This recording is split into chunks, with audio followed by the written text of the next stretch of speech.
Wayanad Mananthavady KSRTC garage റോഡിൽ വൻ മരം കടപുഴകി വീണു.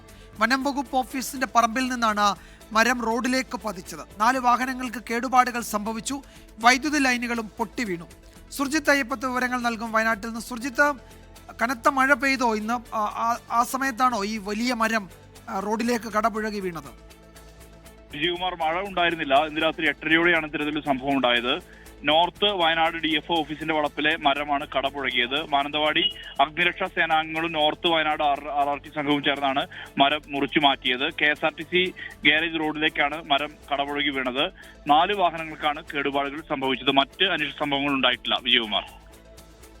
യെസ്, സുർജിത്ത് അയ്യപ്പത്താണ് വിവരങ്ങൾ നൽകിയത്. 4 വാഹനങ്ങൾക്ക് കേടുപാടുകൾ സംഭവിച്ചിട്ടുണ്ട്. വൈദ്യുതി ലൈനുകളും പൊട്ടി വീണു. ഏറ്റവും പുതിയ വിവരങ്ങളാണ് സുർജിത്ത് നൽകിയത്. ലോകത്തെവിടെയായാലും ഏത് സമയത്തും 24 വാർത്തകളും ഓഗ്മെന്റഡ് റിയാലിറ്റി പാക്കേജുകളും എക്സ്പ്ലെയിനറുകളും വിശദമായി കാണാൻ ഞങ്ങളുടെ YouTube ചാനൽ നിങ്ങൾക്ക് സബ്സ്ക്രൈബ് ചെയ്യാം.